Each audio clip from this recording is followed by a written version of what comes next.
wabarakatuh. Perkenalkan, nama saya Arita Sandra. Di sini saya akan membahas tentang materi reformasi bidang hukum dan pemerintahan pada masa pemerintahan Abdurrahman Wahid atau biasa kita kenal sebagai Presiden Gus Dur. Pada masa pemerintahan Presiden Gus Dur terdapat berbagai macam agenda. Yang pertama yaitu amandemen Undang-Undang tahun 1945.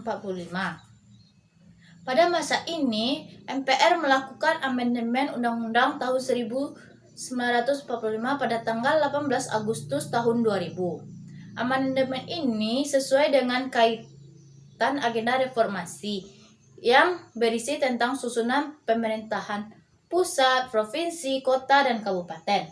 Yang kedua yaitu memisahkan TNI dan Polri.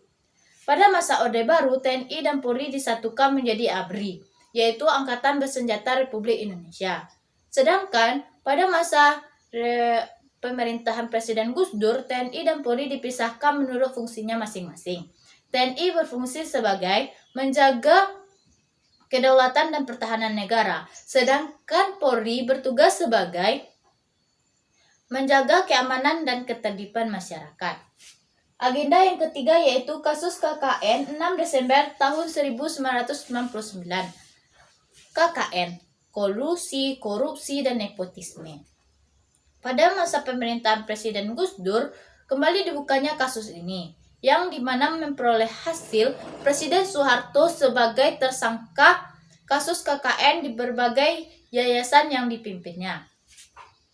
Selama menjabat sebagai Presiden Republik Indonesia, Gus Dur dikenal sebagai sosok yang pluralis, yaitu mendukung keberagaman dan membela hak minoritas Tionghoa dengan mengakui Konghucu sebagai agama yang ada di Indonesia, serta mengakui sebagai Imlek sebagai hari libur nasional.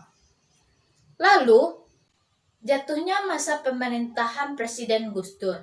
Pada masa pemerintahan Gus Dur, banyaknya gagasan-gagasan yang dibuatnya sehingga mengakibatkan kontroversial. Gagasan yang pertama yaitu gagasan untuk mencabut TAP MPRS nomor 25 tahun 1966 tentang larangan Partai Komunis Indonesia, di mana gagasan ini tentu dilarang oleh berbagai kalangan.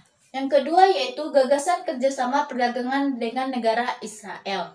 Seperti yang kita tahu, negara Israel adalah negara penjajah Palestina.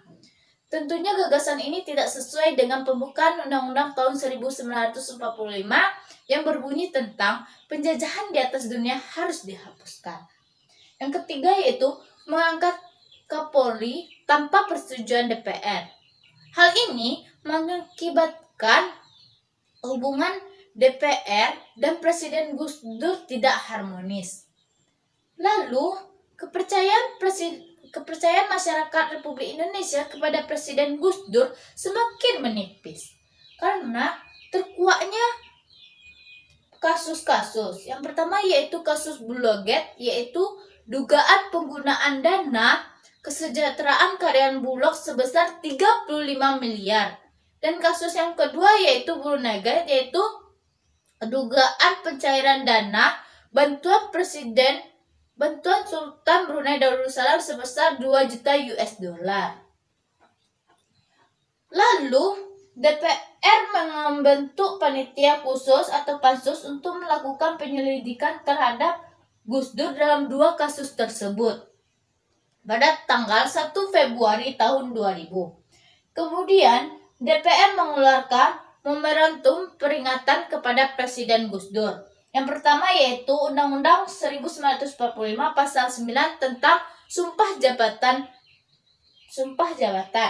Yang kedua yaitu TAP MPR nomor 11 MPR /1998 tentang penyelenggaraan negara yang bebas KKN.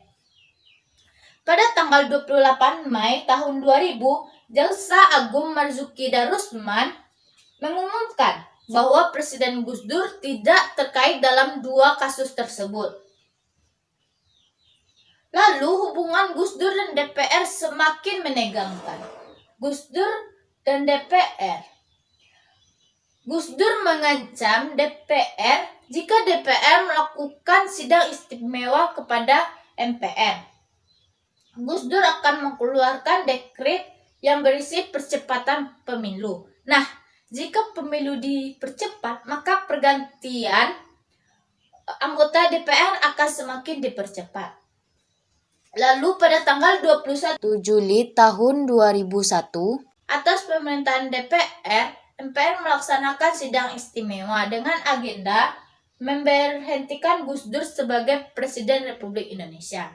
Lalu, pada sidang istimewa ini, MPR dan seluruh anggotanya menyetujui bahwa Presiden Abdurrahman Wahid diberhentikan sebagai Presiden Republik Indonesia, lalu digantikan oleh wakilnya yang menjabat saat itu, yaitu Megawati Soekarno Putri. Sekian yang dapat saya sampaikan. Jika ada kesalahan, saya mohon maaf. Saya akhiri dengan Assalamualaikum warahmatullahi wabarakatuh. Walking in a winter